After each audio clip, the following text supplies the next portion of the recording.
This is Quality Over Quantity. I am host Samuel Monte Young-Bey. I've got enough stress on my own. Your heart rate change. This is the series entitled Treaties with the United States and Morocco and/or Moors. And the treaty that we will be going over today is the Treaty of Alliance and Commerce between Great Britain and the nation of the Cherokees in America, September 20th, 1730. As I said before, this information is available. It's easily Googleable. I actually just Googled the title of the treaty and it came up. And I looked up PDFs and I downloaded PDFs and I started reading them. And some of them I have printed out and put into a binder.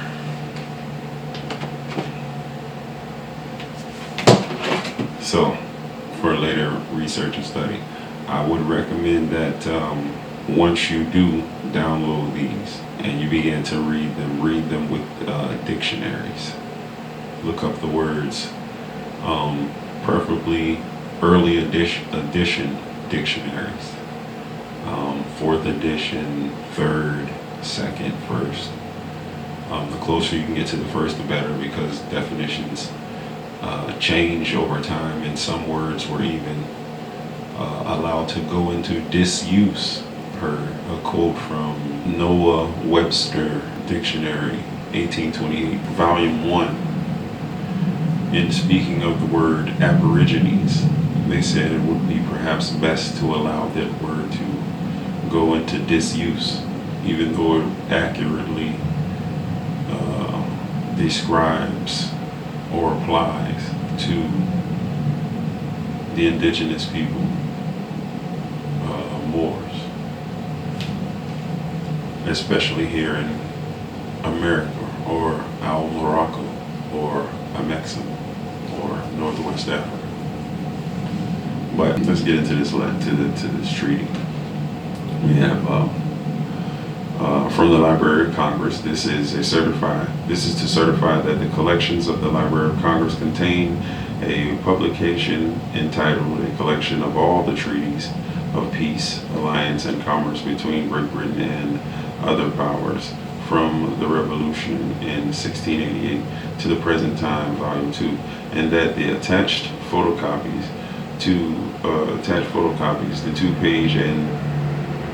the title page and pages 13 through 16, on which appears the Treaty of Alliance and Commerce between Great Britain and the nation of the Cherokees in America, September 20th, 1730, are a true representation from that work, in witness whereof the seal of the Library of Congress is affixed hereto on January 26, 2020. So this is an official document, and it is recorded in the Library of Congress, easily accessible. All the Library of Congress information is what is it called, free dominion, or it's basically free to the public. You don't have to pay any membership or fees to access it. The Treaty of Alliance and Commerce between Great Britain and the nation of the Cherokees in America, September 20th, 1730. I'm just going to read through it here on this episode of Quality Over Quantity. If you would like to, because I am going to go through this and find original definitions and apply the etymology to this treaty and all other treaties, in order to know what the meaning of the words that were applied at that time and the actual original meanings of those words, because you can go back to the origin of words and find out what they mean. Like, for instance, Lord.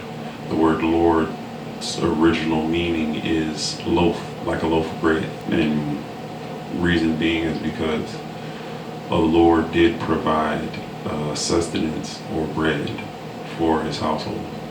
So etymology is very important, because when you know what a word truly means in its origin, it takes away the mystique and the casting of spells that is capable through words. So let's go into this.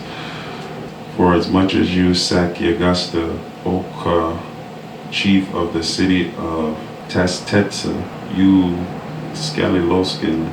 We can get past the names because these names is crazy. Appropriation of the whole nation of the Cherokees in an assembly held at Nacosson the 14th of April 1730, to Sir Alexander Cumming in Great Britain, where you have seen the great King George, at whose feet the said Sir Alexander Cumming, by the express order of Moitoy and the whole nation of the Cherokees, has laid the crown of your nation, the skulls of your enemies, and the plums of honor, as a mark of your submission. The King of Great Britain, who has a tenderness for the power and great nation of the Cherokees, his great children and subjects, has authorized us to treat you with, and in this character we confer with you, as if the whole nation of the Cherokees, its old men, young men, its women and children, were here present, and you ought to look upon the words which we say to you, as if pronounced from the lips of the great King, your master, whom ye have seen, and we will consider the words which you shall speak to us as the words of the whole nation, delivered frankly and sincerely to the great King, whereupon we give you 4 pieces of stripped serge. Hear therefore the word of the great King, whom you have seen, and who has commanded us to tell you, that the English in all places, and on both sides the great mountains and great lakes, are his people and children, whom he dearly loves, that their friends are his friends, and their enemies his enemies, that he is pleased that the great nation of the Cherokees has sent you hither to polish the chain of friendship which is betwixt him and them, betwixt your people and his people. That the chain of friendship betwixt him and the Indians of the Cherokees is like the sun which gives light both here and upon the high mountains that they inhabit, and which warms the hearts both of the Indians and the English. And as we see no spots in the sun, so there is no rust nor dirt in this chain. And as the great King holds one end of it fastened to his breast, 'tis his intention that you should take up the other end of the chain and fix it to your breast, to the breast of Moitoi Tiliko, and to those of your wise old men, your captains and your people, in such manner that it may never be broken nor loosed. And hereupon we give you 2 pieces of blue cloth. The great King and the Indians of the Cherokees, being this united by the chain of friendship, he has ordered his children, the Indians of Carolina, to traffic with the Indians and to furnish them with whatever commodities they want, and to build houses and sow corn with speed, all the way from Charlestown to the Cherokees' town on the other side of the great mountains. For he would have the Indians and the English live together like children of one and the family and the same family. Hey, yo, man, why niggas be praying on your fucking downfall so much, bro, and make you think, oh, my man, why your moms ain't mold your motherfucking head right? Hardest decision in my life that I ever made was the day I decided to choose a better fate. Not resting with another's preconception of what I'm destined to be. That was my lesson, feeling small as an insect as I flee, setting new precedents with my exodus. Whose great King is their dear father, and for as much as the great King has given his lands on both sides the great mountains to the English's children, he grants the Indians of the Cherokee the privilege to live where they please. And upon this we give you a piece of red cloth. The great nation of the Cherokees being at present the children of the great King of Great Britain, and he being their father, the Indians ought to consider the English as brothers of one and the same family, and ought always to be ready at the governor's orders to fight against any nation whatsoever, whether whites or Indians, that shall molest or attack the English. And hereupon we give you 20 muskets. The Cherokee nation shall take care to keep the way of commerce clean, and that there be no blood in the road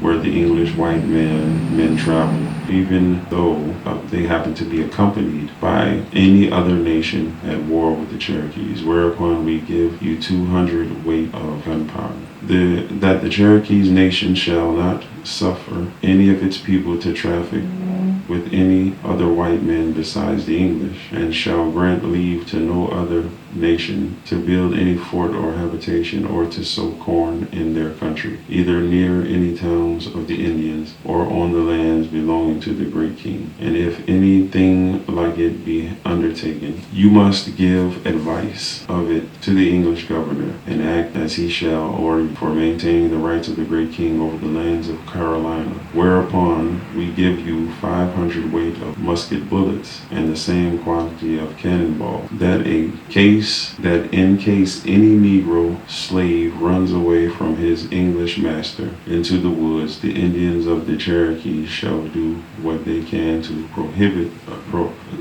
apprehend him and bring him back to the plantation from whence he fled, or to the governor's house. And for every Negro which the Indians shall thus retake, they shall have a musket and a sentinel's suit of clothes. Whereupon we give you a box full of vermilion with 10,000 flints and 6 dozen of hatchets, that if an Englishman has the misfortune to kill an Indian, the king or chief of the Cherokees shall first of all make this complaint to the English governor, and the person who committed the murder shall be punished according to the laws, as much as if he had killed an Englishman. And in like manner, if an Indian kill an Englishman, the guilty Indian shall be delivered up to the governor, who shall punish him according to the English laws, and as if he was an Englishman. Whereupon we give you 12 dozen of clasp knives, 4 dozen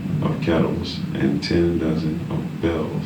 You are to know that everything we have said to you are the words of the great king whom you have seen, and to shew that his heart is open and sincere to his children and friends the Cherokees, and their whole nation, he puts his hand into his bandolier, which he demands may be received and shown to your whole nation, to their children and grandchildren, to confirm what has been said to you, and to perpetuate this treaty of peace and friendship between the English and the Cherokee, as long as the mountains and rivers are in being, and as long as the sun shall shine. Whereupon we give you this bandolier. And then you have the names of the people who signed it by order of the commissioner at Whitehall, the 30th of September 1730. And it says underneath, "'Tis for the security of Moi Toi de Telico that I have seen, examined, and approved of all the articles contained in the above agreement, to which the said Indians have by my advice given their consent." And it's signed by Alex Cummings. So this is the Treaty of Alliance and Commerce between Great Britain and the nation of the Cherokees in America, September 20th, 1730.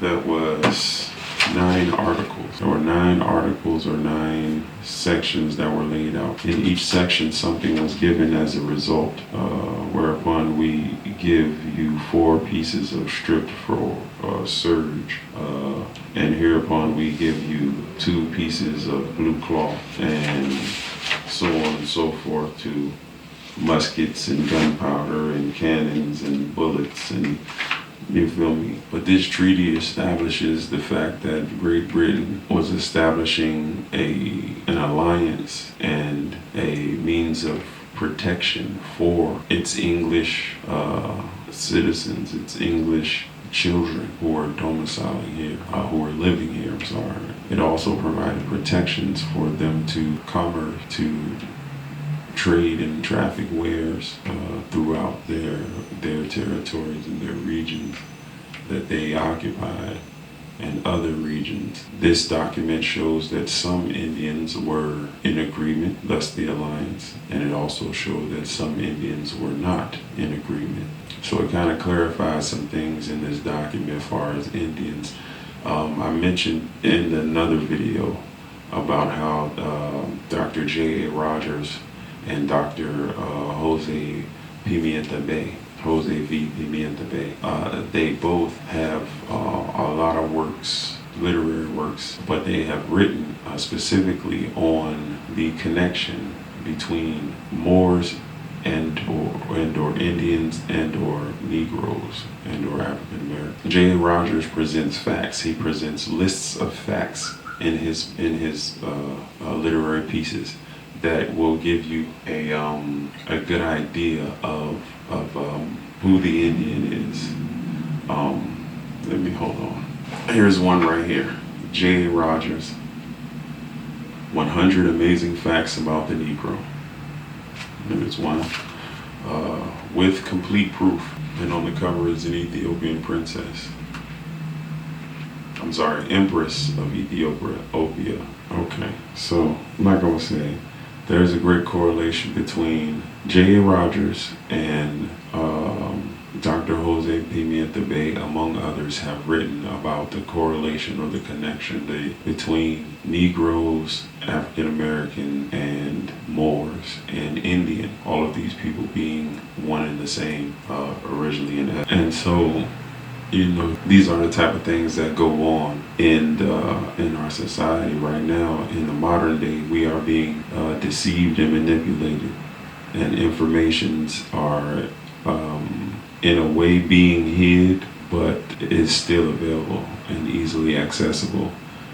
We should have been doing these things, making this information available years ago when Noble Drew Ali set the ball in motion. Not even 1930, before then, early 1900s, when Noble Drew Ali set the ball in motion and started what should have been a civic movement where we began to understand the laws and the rights that pertain to us. Therefore, we can stop being victims of manipulation, be removed from this despotic position that we find ourselves in, being governed by purely savages who have no desire to connect with the people at all, but to, on the backs of the people, rise themselves to an elevated, almost on earth, God-like position. But this has been the Treaty of Alliance and Commerce between Great Britain and the nation of the Cherokees in America.